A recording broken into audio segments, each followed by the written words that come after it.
오늘 말씀은 마태복음 22장 1절에서 14절 말씀입니다. 저와 성도님들이 한 절씩 교독하고 마지막 절은 같이 읽도록 하겠습니다. 예수께서 다시 비유로 대답하여 이르시되 천국은 마치 자기 아들을 위하여 혼인잔치를 베푼 어떤 임금과 같으니 그 종들을 보내어 그 청한 사람들을 혼인잔치에 오라 하였더니 오기를 싫어하거늘 다시 다른 종들을 보내며 이르되 청한 사람들에게 이르기를 내가 오찬을 준비하되 나의 소와 살찐 짐승을 잡고 모든 것을 갖추었으니 혼인잔치에 오소서 하라 하였더니 그들이 돌아보지도 않고 한 사람은 자기 밭으로 한 사람은 자기 사업하러 가고 그 남은 자들은 종들을 잡아 모욕하고 죽이니 임금이 노하여 군대를 보내어 그 살인한 자들을 진멸하고 그 동네를 불사르고 이에 종들에게 이르되 혼인잔치는 준비되었으나 청한 사람들은 합당하지 아니하니 네거리 길에 가서 사람을 만나는 대로 혼인잔치에 청하여 오라 한대 종들이 길에 나가 악한 자나 선한 자나 만나는 대로 모두 데려오니 혼인잔치에 손님들이 가득한지라. 임금이 손님들을 보려 들어올세 거기서 예복을 입지 않는 한 사람을 보고 이르되 친구여 어찌하여 예복을 입지 않고 여기 들어왔느냐 하니 그가 아무 말도 못하거늘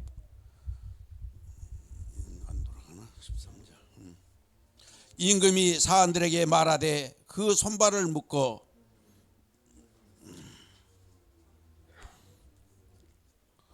바깥 어두운 데에 내던지라 거기서 슬피 울며 이를 갈게 되리라 하니라.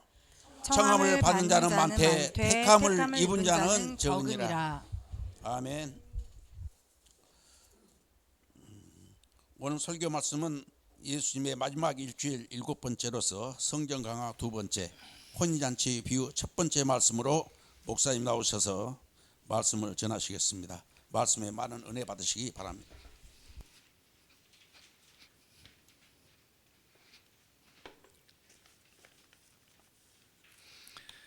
예, 모두 평안하셨나요?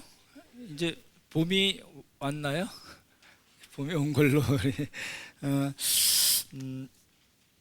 이번 주에 이제 우리 최 장로님께서 치앙마이 여행도 하시고 이제 선교지 방문도 하십니다. 여러분들 건강하게 잘 다녀오실 수 있도록 생각날 때마다 위해서 기도해 주시면 좋겠습니다. 우리 공동체 기도를 먼저 한번 보시면 좋을 것 같습니다. 주보에 나온 공동체 기도 한번 보실래요? 제가 이제 설교 준비를 다 하고 맨 마지막에 이제 하는 작업이 이제 공동체 기도인데요.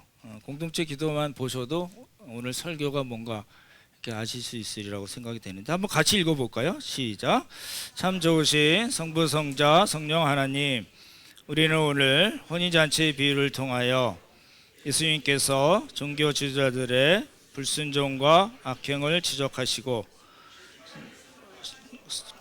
예수님을 믿고 있다고 하지만 신분에 합당한 삶의 열매가 없는 자들에게 경고하신 것을 살펴보았습니다. 하나님, 우리는 하나님의 자녀로서 종과 제자로서 또한 하나님의 통치를 받는 백성들로서 신분에 합당한 삶을 살 수 있도록 도와주옵소서. 한 주간 살면서 우리에게 주신 구원을 열매로 확인하며 살겠습니다. 우리를 도와주옵소서. 예수님의 이름으로 기도드립니다. 아멘. 이렇게 이따 우리가 공동체 기도 함께 나눌 텐데요. 제가 기도를 준비하면서 우리에게 주신 구원을 무엇으로 확인하고요? 예, 열매로 확인하며 살겠습니다. 이게 이제 그 화요일 성정 강화와 올리브산 강화에 있어서 이 흐름이 있는데요. 그 흐름에 있어서 가장 중요한 단어는 순종과 열매입니다. 한번 생각을 하시면서 설교를 들으시면 좋을 것 같습니다. 예, 이제 화요일은 이제 성전 강화와 올리브산 강화로 돼 있고요. 장소는 성전 강화는 당연히 성전이고 대상은 누구죠? 예, 종교 지도자들입니다. 그렇죠? 예, 그리고 이제 올리브산 강화는 대상이 제자들로 이제 넘어가는 거고요. 이게 이제 조금 복잡죠. 7 있고 뭐 2 있고 1 있고 그냥 이렇게 신경 쓰지 마시고 오늘은 혼인 잔치의 비유를 보겠다는 거고요. 이제 흐름을 조금 보시면 좋을 것 같아요. 이제 왜 그 혼인 잔치의 비유를 예수님께서 말씀하셨는가? 그거는 이제 종려 주일에 그 사람들이 겉옷을 먼저 던지고 나귀를 예수님께 내어드리고 호산나 다윗의 자손이여 주의 이름으로 오시는 이여 주의 이름으로 오시는 메시아여라고 이렇게 찬양을 했거든요. 그리고 이제 그게 이제 성전에 가서도 어린아이들의 찬양이 호산나 다윗의 자손이여 이루고 예수님께서 성전을 청소하시고 그 성전을 강도의 소굴로 만들었다고 종교 지도자들을 책망하시는 일이 있었습니다. 그러죠? 예. 그리고 이제 화요일날 와서 예수님께서 말씀을 또 가르치시고 하실 때 이 종교 지도자들이 당신이 무슨 권위로 누가 이런 권위를 줬길래 이런 일을 하느냐라고 이제 열을 받은 거거든요. 열을 받고 이제 예수님의 권위에 대해서 도전을 했습니다. 그럴 때 예수님이 세례 요한에 대해서 이야기를 하시고 그 다음에 이제 3가지 비유. 첫 번째 뭐죠? 2 아들의 비유. 두 번째 포도원 농부의 비유. 그리고 오늘 혼인 잔치의 비유를 통해서 어떤 권위로 누가 권위를 주셨길래 예수님께서 그런 일을 하시는가를 간접적으로 이제 설명을 하시는 겁니다. 그래서 2 아들의 비유에 있어서는 그렇죠? 세리와 창기들이 너희보다 먼저 하나님 나라에 들어간다.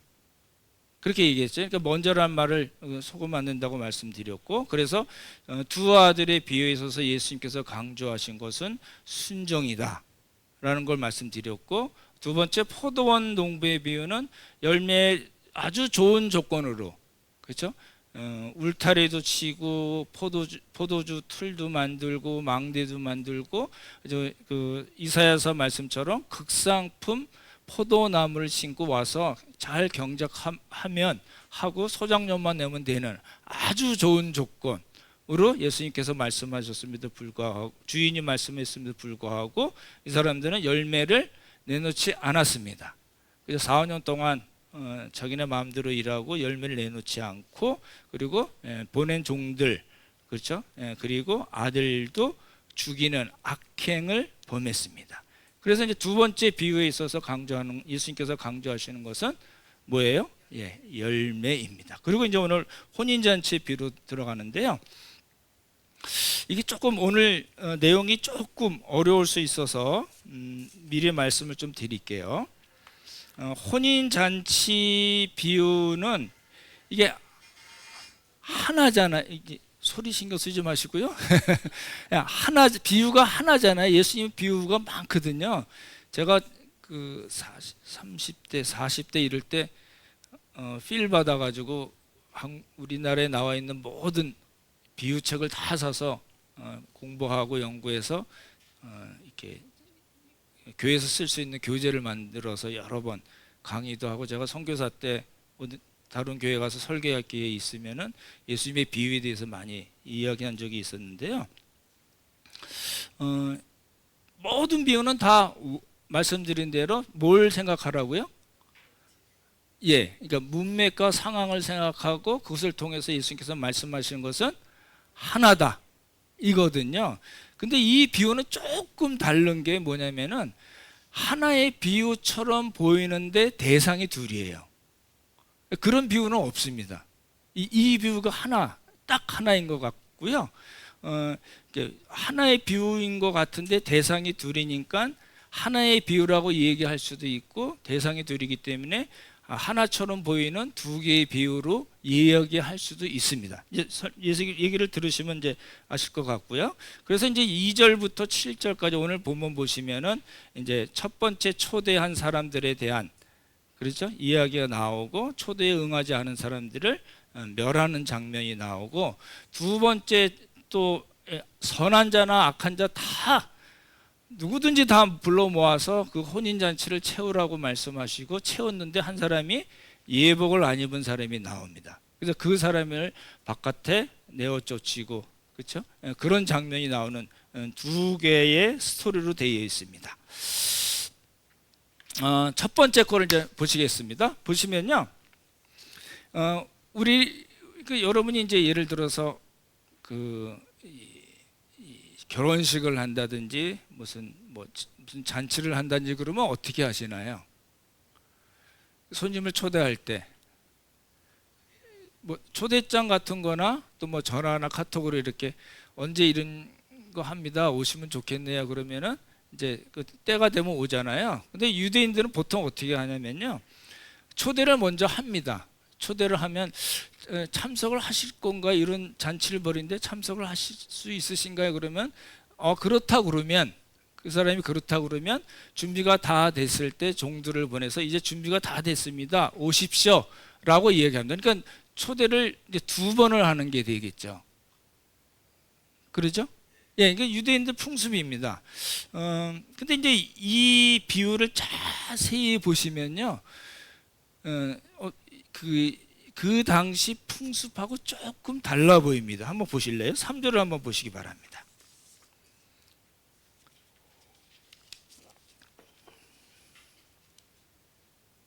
예, 3절 같이 한번 읽어보겠습니다. 시작.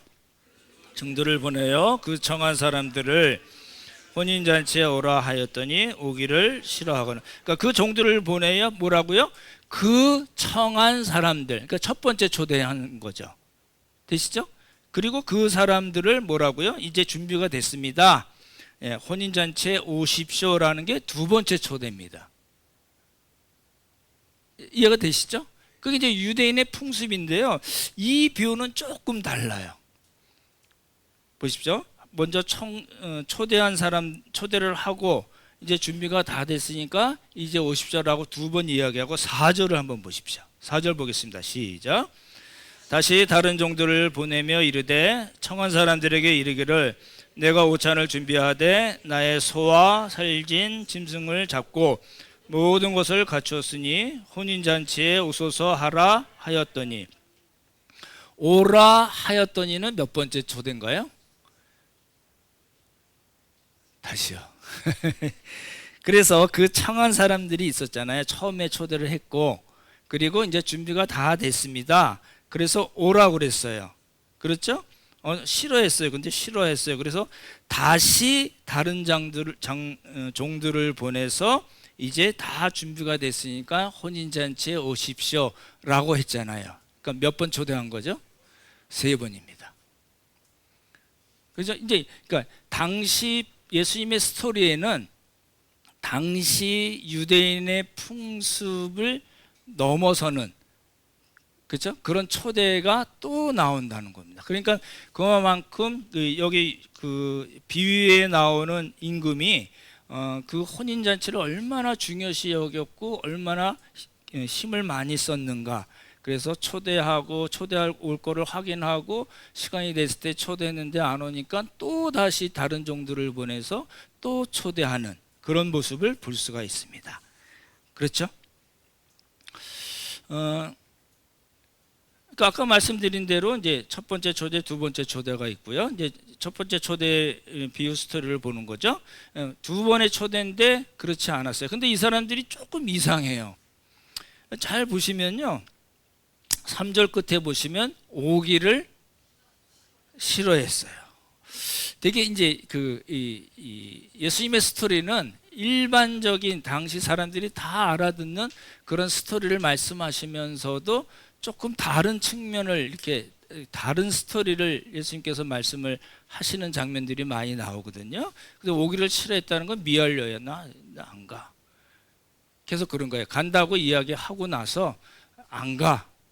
계속해서 지속적으로 거부하는 장면이 나오고요. 그래서 임금이 다시 다른 종들을 보내서 세 번째 이제 이 얘기를 하죠. 이게 보시면은 저녁일 것 같은데 여기는 오찬으로 되어 있습니다. 아마 유대인들이 두 번 식사를 한다고 그러거든요. 그러니까 아점으로 먹고 저녁 만찬을 먹는 걸로 되어 있는데 어찌됐든 여기는 오찬으로 되어 있고 뭐라고요? 뭘 준비했어요? 소가 아니고 소들 복수로 되어 있습니다. 그래서 소들과 그리고 뭐예요? 살진 짐승들 뭐 양, 뭐 염소 많았겠죠. 그리고 모든 것을 갖췄습니다. 이게 일반적이지 않은 잔치라는 걸 알 수가 있죠. 그러죠? 당시에 무슨 소 잡아먹고 뭐 이런 거 거의 잘 없는 일입니다. 그렇죠? 근데 여기 이 임금의 임금이 베푼 혼인 잔치는 아주 풍성한 잔치였다는 것을 이야기하는 거고요. 근데 이제 이 반응이 좀 이상합니다. 이게 돌아보지도 않는다라고 얘기돼 있잖아요. 5절 보십시오. 5절 같이 읽어볼까요? 시작. 그들이 돌아보지도 않고 한 사람은 자기 밭으로 한 사람은 자기 사업하러 가고 그 남은 자들은 종들을 잡아 모욕하고 죽이니 이렇게 돼 있어요. 3절 끝에도 보시면 오기를 싫어했다고 돼 있고요. 그 다음에 싫어했다는 거 돼 있고 그 다음에 돌아보지도 않았다. 무관심했죠. 이거는 다른 그 원어적으로는요. 하찮게 여겼다라는 뜻입니다. 하찮게 여겼다. 누가 뭘 하찮게 여겼다고요? 예? 예, 그게 뭐죠? 왜 초대했죠? 무엇 때문에 초대한 거죠? 예, 이 혼인잔치예요. 혼인잔치인데 어떤 혼인잔치예요? 어떤 임금이 베푼 혼인잔치예요. 그래서 아까 말씀드렸던 대로 일반적이지 않은 스토리를 예수님께서 말씀하신 거예요. 예수님이 굉장히 탁월한 스토리텔러라고 얘기하잖아요. 그렇게 이제 돌아보지도 않고 싫어하고 돌아보지도 않았던 그런 반응을 보이고 이 사람들이 뭐 했냐면 자기 밭으로 갔어요. 그리고 나 비즈니스 해야 돼라고 하고 그리고 어떤 사람들은 종들을 잡아 모욕하고 죽였어요. 그러니까 이런 일은 생길 가능성이 거의 없는 스토리입니다만 예수님께서 그런 스토리를 통해서 무엇을 말씀하신 거예요? 이게 이렇게 표현합니다. 전혀 자연스럽지 않은 비유다. 그죠? 그러니까 실제로는 거의 생겨날 가능성이 없는 이야기를 예수님께서 하심으로써 이 이야기에 나오는 그죠? 예, 자기 밭을 샀다 그러고 비즈니스 때문에 그러고 어떤 사람은 종들을 잡아서 모욕하고 죽이는 이런 어리석은 짓을 누가 했다고요? 예, 종교 지도자들이 그랬다라고 예수님께서 말씀하시는 겁니다. 되시죠? 예, 크게 어렵지 않으시라고 보고요. 이제 싫어하고 제가 공부하면서 이럴 수가 있나라고 걸렸던 단어가 싫어하고 돌아보지 않았다는 거거든요. 이제 하찮게 여겼다. 근데 이 사람들이 중요시 여겼던 거는 일상적인 거예요. 근데 이제 보시면요. 그 중동 문화는 우리도 좀 비슷하겠죠. 지금은 잘 모르겠지만 이제 우리 옛날에는 이제 그 한 동네에서 잔치가 있으면 어떻게 하나요? 사람들이 가서 도와주고 뭐 이런 거 하잖아요. 중국에도 저 있던 데도 중국에도 그 대리라는 딸이라는 데가 있는데 거기도 이제 결혼식 같은 이 장례식 할 때 이제 그 이야기가 나오더라고요. TV에 나오는데 뭐 쌀도 갖다 주고 100원짜리 200원짜리 갖다 주고 사람들이 다 와서 도와주고 막 거의 무슨 장례가 무슨 이 마을의 큰 행사로 돼 있는 걸 보고 우리 전에도 그랬었죠. 요즘은 그냥 이렇게 왔다 갔다 하고 뭐 그런 게 많지만 그러지 않았었잖아요. 근데 이제 유대 지역에서는 혼인 잔치 이러면 어마어마한 잔치인데 7일 동안 보통 하고 그런다 그러잖아요. 근데 이거는 임금이 베푼 혼인 잔치예요. 근데 이건 싫어하고 하찮게 여겼다. 이게 이제 있을 수 없는 일이죠. 만약에 실제로 그렇게 했다면은 그 중동 문화는 명예와 수치를 중요시 여기는, 생명보다 중요시 여기는 문화거든요. 그러니까 이 사람들이 거절하고 밭으로 가고 자기 비즈니스 해야 된다 그러고 종들을 죽인 사람들은 이 임금에 대해서 어떤 거예요? 아주 큰 수치를 준 겁니다. 그렇죠? 그렇게 볼 수밖에 없겠죠. 예. 그래서 이제 정치적인 반역, 왜냐하면 이 임금이기 때문에 이제 그런 표현도 쓰고요. 그래서 이제 예수님의 비유를 들으면 이 사람 이 스토리에 나오는 이런 사람들이 어떤 사람인가가 우리가 잡히잖아요. 그렇죠?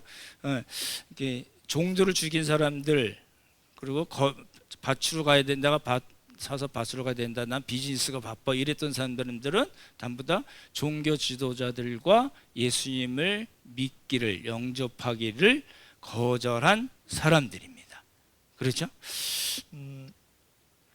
그게 이제 크게 어렵지 않게 이제 끝난 거예요. 근데 이제 그 살인 사람들을 이제 진멸하고 동네를 불살했다는 거는 이제 두 가지로 일단 해석할 수 있습니다. 예루살렘과 성전의 멸망, 그 AD 70년에 베스파니아누스 황제가 됐죠. 그리고 그 아들 티투스가 예루살렘을 완전히 망가뜨리죠. 그리고 3년 후에 마사다라는 그 마사다 항쟁이라고 그러죠.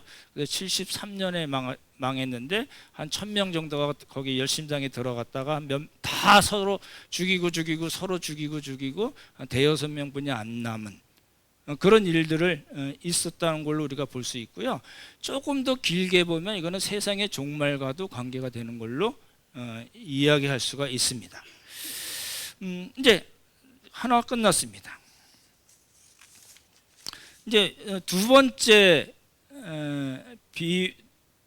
비유로 볼 수도 있겠죠. 아까 말씀드린 대로 한 비유의 두 대상을 둘로 예수님께서 말씀하셨기 때문에 첫 번째 비유는 종교 지도자들에 대한 것, 그리고 이제 두 번째 이제 초대해서 혼인 잔치를 베푸는데 예복을 안 입은 사람이 있었습니다. 그 이야기를 통해서 또 다른 대상에게 예수님께서 말씀하시는 걸로 이제 그렇게 보시면 좋을 것 같거든요. 첫 번째 그 종교 지도자들이나 예수님을 구주로서 영접하지 않은 유대인들, 그렇죠? 유대인들은 원래는 구약에서는 아브라함을 통해서 하나님께서 그 언약 백성, 이스라엘 백성을 언약 백성으로 받아줬거든요. 근데 잘 보십시오. 북왕국이 망하고 남왕국이 망한 거 두 가지 이유라고 말씀드렸죠. 기억나시죠? 뭐죠? 첫 번째, 우상 숭배입니다. 그래서 뭐 바알도 나오고 뭐 여러 가지 나오잖아요. 그러니까 망한 이유는 두 가지인데 구약의 전체에서 하나님을 하나님으로 인정하지 않고, 그렇죠? 다른 것들을 우상으로 섬겼고, 또 한 가지가 뭐라고요? 그렇죠. 율법에 근거한 사회 정의. 율법에서 말씀하신 너희 언약 백성들은 이렇게 살아야 된다라고 말씀하신 것을 어겼기 때문에 북왕국도 그랬고 남왕국도 멸망했다는 겁니다. 그게 우리가 그 열왕기 상하 역대 상하에서 이야기하는 이 남왕국과 북왕국에 대한 이야기거든요. 그 잘 보시면요. 그래서 망가져. 그래서 말씀드렸던 그 이사야가 그렇게 얘기했잖아요. 극상품 포도나무 심었더니 그래서 좋은 포도 열기를 바랬더니 뭘 얻어냈다고요? 들포도를 냈다. 그래서 뭐예요? 망했다. 라는 거거든요. 이게 간단하게 말씀드리면 이 이야기가 지금 누구에게 해당이 되냐면 예수님 당시에 종교 지도자들에게 그대로 해당이 되는 겁니다. 이제 두 번째 스토리는 이제 말씀하시죠. 이제 나가서 종들을 풀어서 잘 보시면요. 이렇게 표현이 되어 있어요. 악한 자나 선한 자나 만나는 대로 다 데려와. 이게 무슨 뜻일까요? 하나님 나라는 선한 자도 좋고 악한 자도 좋고 다 용서해주고 그냥 다 들어올 수 있어, 이런 이야기가 아닙니다. 그렇죠? 악한 자나 선한 자 이런 건 뭐냐면 이 그 사람에게 어떤 조건이 있어서 초대받은 것이 아니라는 뜻을 그렇게 표현한 겁니다. 그러니까 죄인이고 불의한 자로 여겨졌던 이 종교 지도자들과 바리새파, 사두개파 이 사람들에게 저것들 죄인이야, 저것들이 감히라고 깔보고 낙인을 찍었던 변두리 인생들, 그 사람들이 어떤 조건에 있든지 간에 다 초대를 하신다는 뜻에서 악한 자나 선한 자를 다 데리고 오라고 말씀하신 겁니다. 그걸 이게 헷갈리시면 안 될 것 같고요.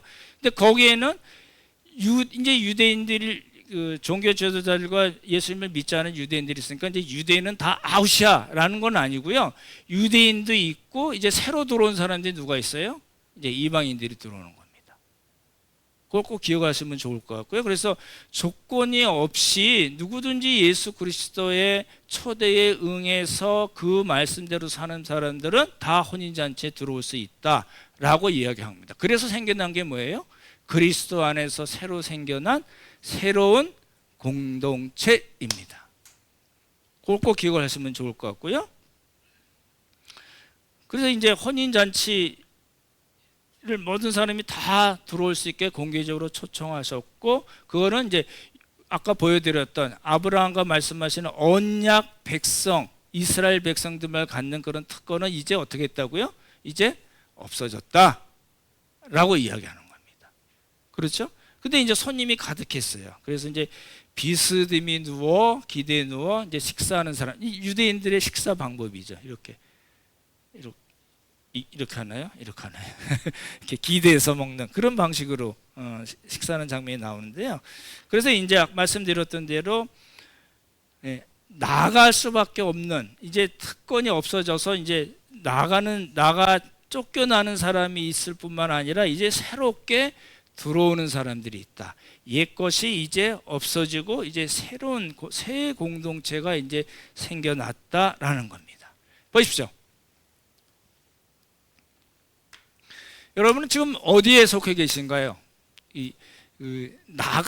쫓겨나간 사람들에게 속해 계신가요? 아니면 새롭게 들어온 그런 공동체에 계신가요? 그게 너무너무 중요하잖아요. 그러죠? 이제 제가 요양병원에서 일하다 보니까 이제 이렇게 보는 게 이제 그런 이제 마지막 가시는 분들을 많이 보잖아요. 그래서 제가 굉장히 이렇게 주의 깊게 봅니다. 저 사람은 어떤 인생을 살았을까? 당연히 그렇게 되겠죠. 이제 그러면서 저 사람은 어떤 인생을 살았고 어떻게 해서 여기까지 왔는데 이 집은 그 다음에 저분이 어디로 가실까? 이 생각이 되는 거예요. 그렇다고 이 병원에서 막 예수 믿으시라고 그러고 막 이러기가 어려우니까 불편한 점이 있긴 한데 어쨌든 그런 생각을 갖게 되거든요. 우리 이제 형제 자매들을 보면서 이제 항상 그렇습니다. 항상 아슬아슬해요. 제 마음이, 여러분이 그렇다는 게 아니라 제 마음이 항상 그렇긴 한데, 이제 우리는 이제 쫓겨나가서 있는 사람인가, 아니면 초대를 받아서, 정말 은혜로 초대를 받아서 들어와 있는 사람인가가 너무너무 중요하게 생각이 됩니다. 여러분이 이제 말씀을 들으면서 그거를 나는 어떤 사람인가를 확인을 하시라고 드리는 말씀이거든요.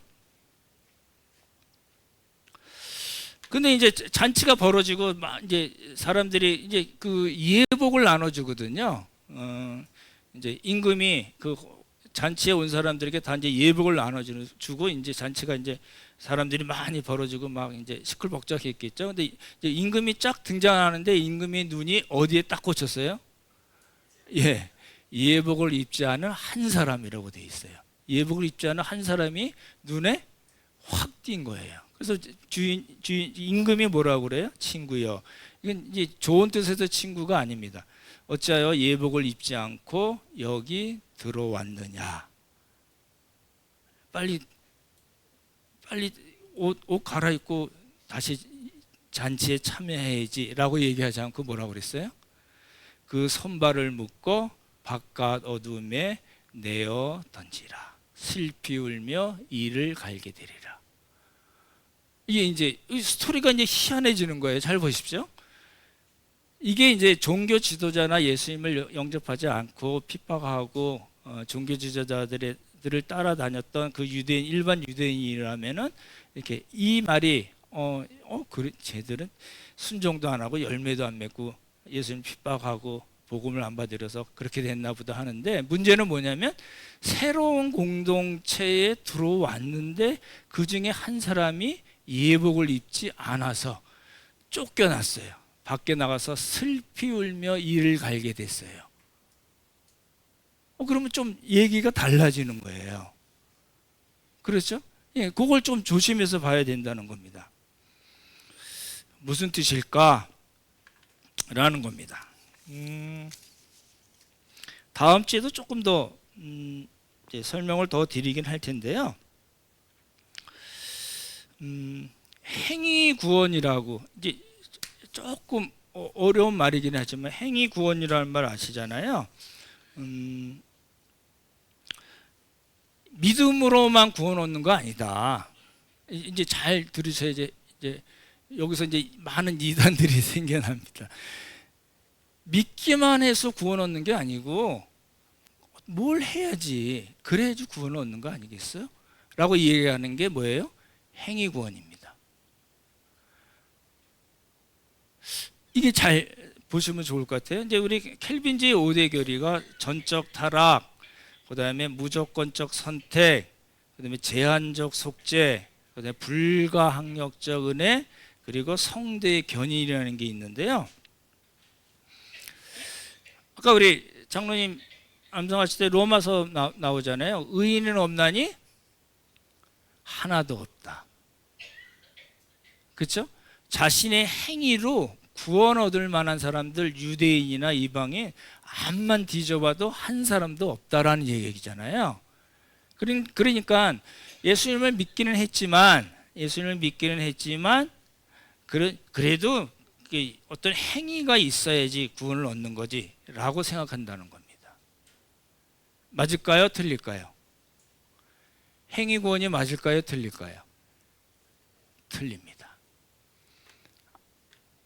반성경적입니다. 전혀 성경과 맞는 이야기가 아닙니다. 그렇죠? 전적으로 타락했다니까요. 그래서 하나님께서 받으실 만한 아무런 선한 일, 구원을 얻을 만한 아무런 선한 일을 행할 능력이 없습니다. 예, 그 얘기거든요. 그래서 행위 구원 이야기하는 건 아니에요. 예복 이야기는 칭의 유보라는 거 전에 한번 제가 말씀드린 적이 있습니다. 이렇게 이야기해요. 칭의 유보이라고 얘기하시는 분들은 구원을 어떻게 받죠? 믿음으로, 하나님의 은혜로. 그때 믿을 때 너는 의롭다, 내 자녀라고 하나님께서 말씀하시는 거 칭의잖아요. 근데 이게 잘 보십시오. 그렇다고 도장을 꽝꽝 찍었는데 지내놓고 봐서 나중에 막판에 이제 예를 들어서 우리가 하나님 나라 들어갈 때 이제 이렇게 점검을 하는 겁니다. 너는 칭의에 맞게 잘 행했어? 이렇게 쫙 리스트를 보니까 없네? 그러면 아니야, 너 못 들어가. 이게 칭의 유보입니다.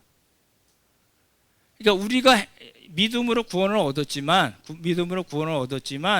그동안 사는 동안 하나님 나라 갈 때까지 사는 것을 통해서 이게 얘는 합격이야 그러면 들어가고, 얘는 보니까 불합격이야 그러니까 너 못 들어가라고 이야기하는 게 칭의 유보라고 하는 겁니다.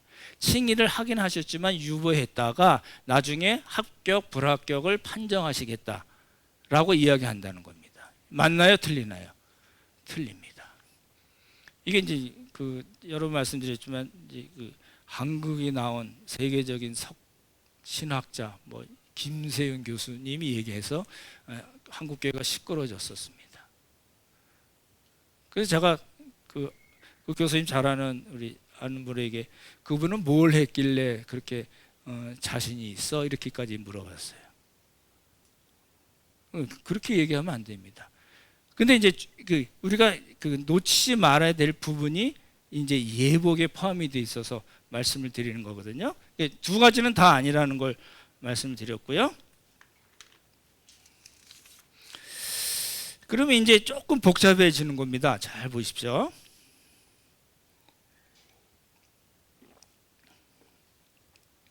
하나님 편에서는 아까 말씀드린 대로 전적으로 타락해서 자기 스스로를 구원할 수 없는 우리들을 하나님께서 우리를 선택하셨습니다. 그래서 불가항력적 은혜, 하나님께서 우리에게 은혜를 주셔서 믿음이 생겨나게 하심으로써 우리를 하나님의 자녀로 삼으셨습니다.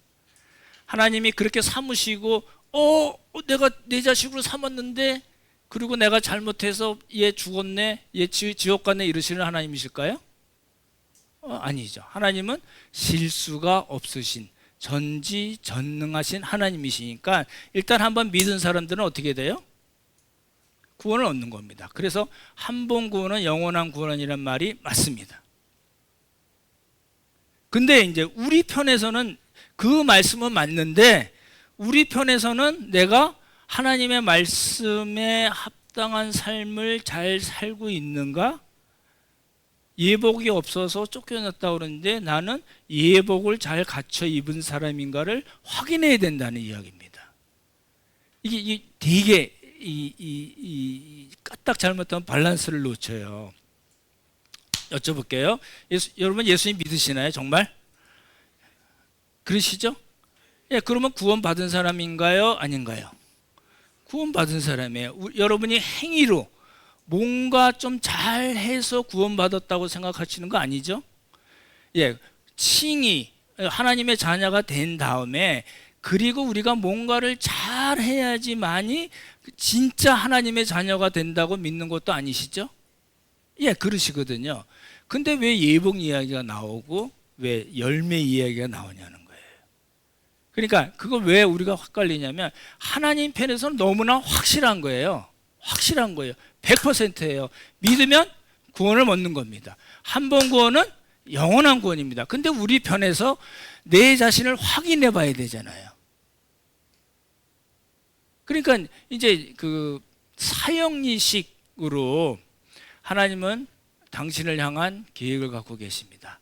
여러분은 죄를 져서 이제 지옥으로 갈 인생인데 하나님이 사랑과 은혜를 베푸셔서 예수 그리스도를 십자가에 못 박게 돌아가심으로 여러분을 구원하셨습니다. 여러분이 이제 믿기만 하면 하나님의 자녀입니다. 믿으십니까? 아멘 하면 영접기도 하십시오. 이렇게 가는 게 사형식의 그런, 나쁘다는 건 아니지만 그렇게 이야기만 들었기 때문에 우리가 그 다음에 하나님의 자녀가 된 다음에 어떤 방식으로 살아야 된다는가는 놓쳤습니다. 이게 그래서 이제 문제가 이제 되는 거거든요. 그래서 이 비유를 통해서 잘 보시죠. 이 비유는 한 비유 안에 두 개가 들었는데 두 번째 비유는 새로운 공동체에 들어왔다고 하는데 예복이 없이, 그렇죠? 그 주인의 뜻에 맞지 않고 순종하지 않고 열매 없이 사는 사람은 예복이 없는 거 아니야? 라고 우리가 조심해서 생각을 해야 된다는 겁니다. 조금 어려운 말씀을 드릴게요.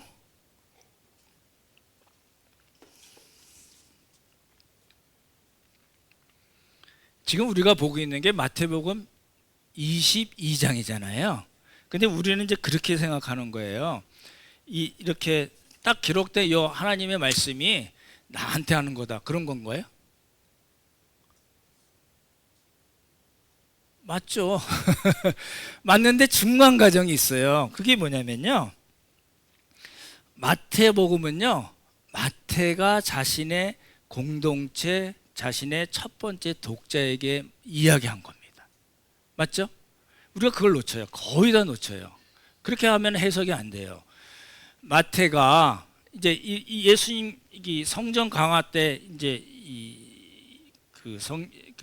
종교 지도자들에게 예수님께서 하신 말씀을 들었잖아요.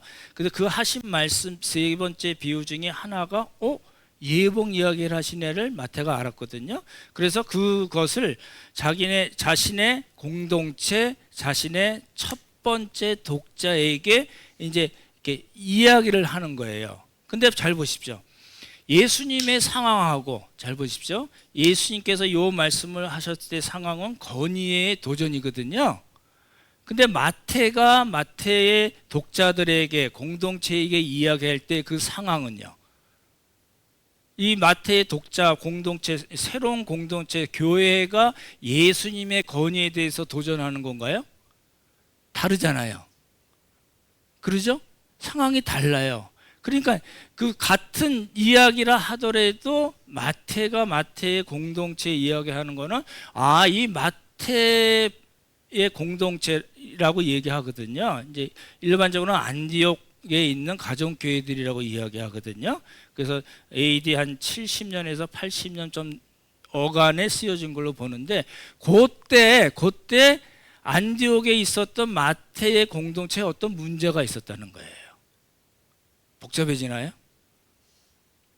그러니까 예수님이 하신 말씀은 종교 지도자들과 제자들에게 하신 말씀이고 그 말씀을 들었던 제자들, 그렇죠? 마태나 뭐 마가나 누가나 자기 공동체가 있는데 이 이야기를 함으로써 자신의 공동체, 자신의 독자들의 문제를 해결하기 위해서 이 말씀을 기록해서 알려준 거거든요.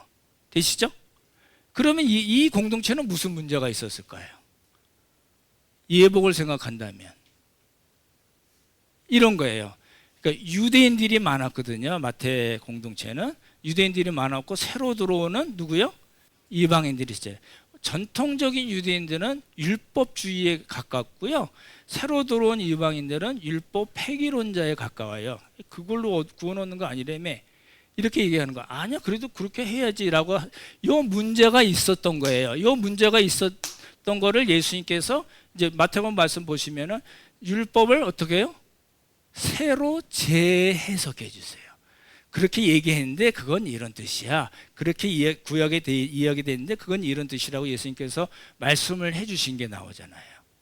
그렇죠? 그걸 통해서 같은 공동체에 있으면서 나는 유대인이니까 율법을 행해야지, 나는 이방이니까 율법 안 해도 되지, 그게 뭐 중요해, 믿기만 하면 되지라고 그들 사이에 생겼던 문제를 마태가 예수님의 비유를 통해서 가르쳐 줌으로써 그 문제를 해결을 하려고 했던 겁니다.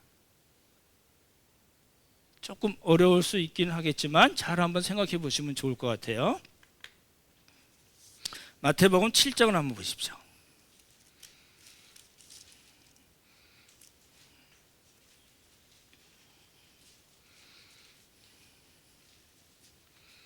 (7장) 15절부터 한번 쭉 한번 읽어볼까요? 15절부터 21절까지 같이 읽어보겠습니다. 시작.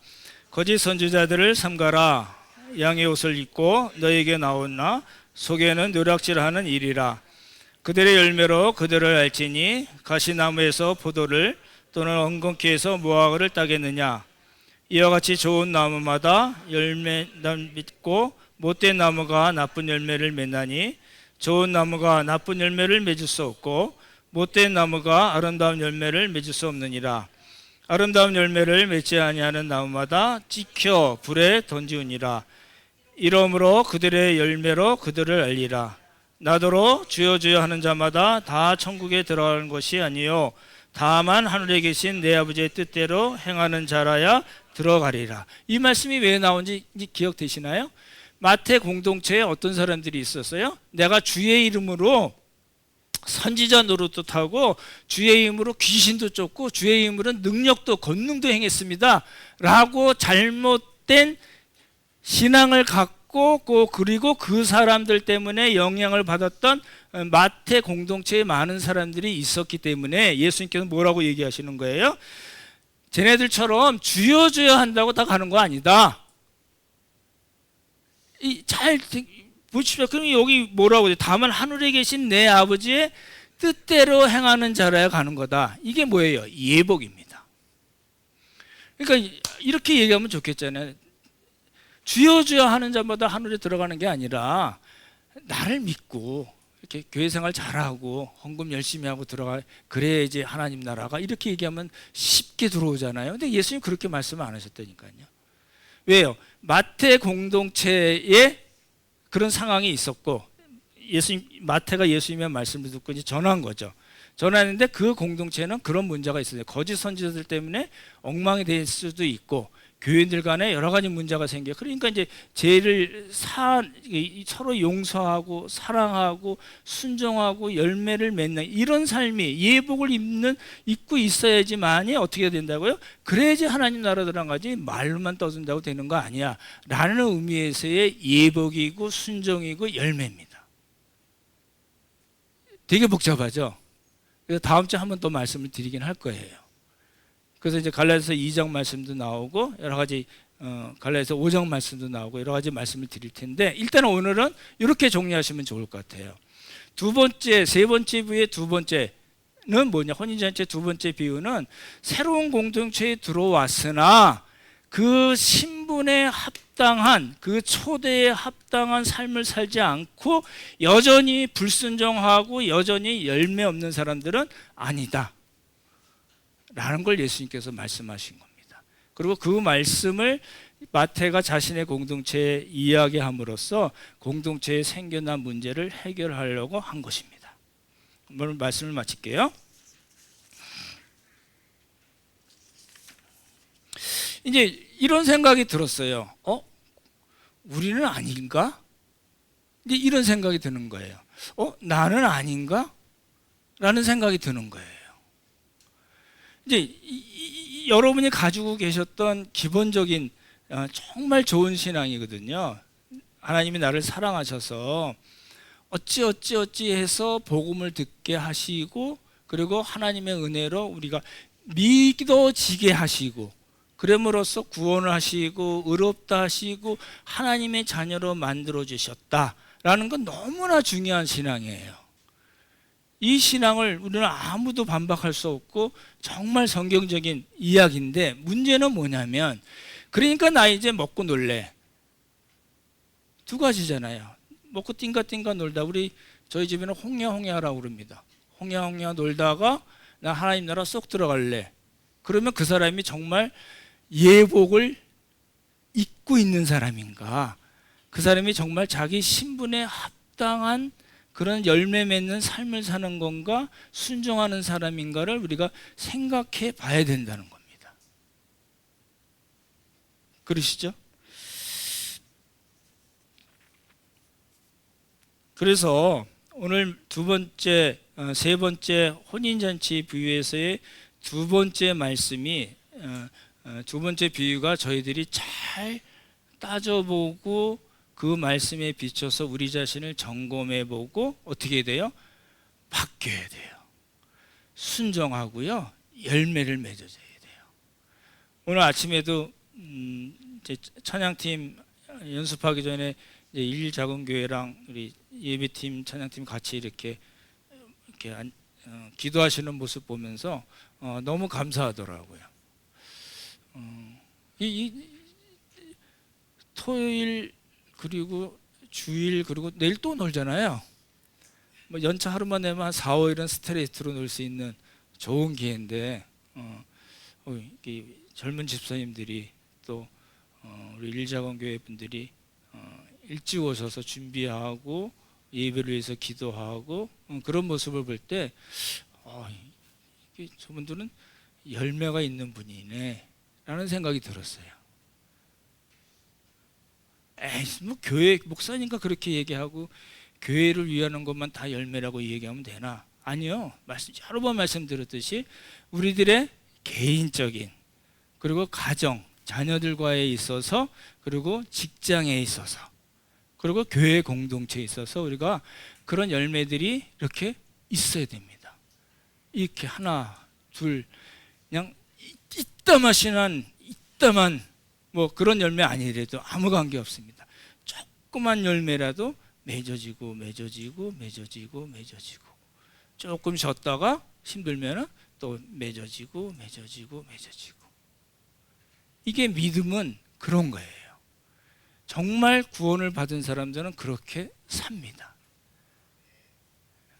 오늘 말씀드린 대로 우리의 신분에 걸맞는 삶 예복을 입고 그리고 우리의 신분에 걸맞는 삶, 순종과 열매 맺는 우리 모두가 되기를 예수님의 이름으로 축원합니다. 참 좋으신 성부, 성자, 성령 하나님, 한 사람이 예복을 입자하는 것이 임금의 눈에 띄어서 이야기한 것을 저희가 살펴보았습니다. 마태 역시 자신의 독자들과 또 공동체의 모습을 보고 정말 안타까운 마음으로, 정말 간절한 마음으로 이 말씀을 전했을 걸로 봅니다. 또 우리도 성령의 감동으로 기록된 이 하나님의 말씀을 읽고 또 듣고 또 연구하면서 우리 자신은 어떤 삶을 살고 있는가, 우리는 어떤 사람인가, 우리는 예복을 입고 우리의 신분에 걸맞는 삶을 살고 있는가 살펴보았습니다. 하나님 도우시고 함께 하셔서 날마다 우리들이 만날 때마다 작은 열매라도 서로 나누며 서로 또 지켜주고 격려하고 또 서로 자랑하는 그런 귀한 믿음의 공동체, 열매 맺는 공동체가 되도록 주님 복을 허락하여 주시옵소서. 하나님 은혜 감사드려오며 귀하신 예수님 이름 받들어 기도드렸사옵나이다. 아멘.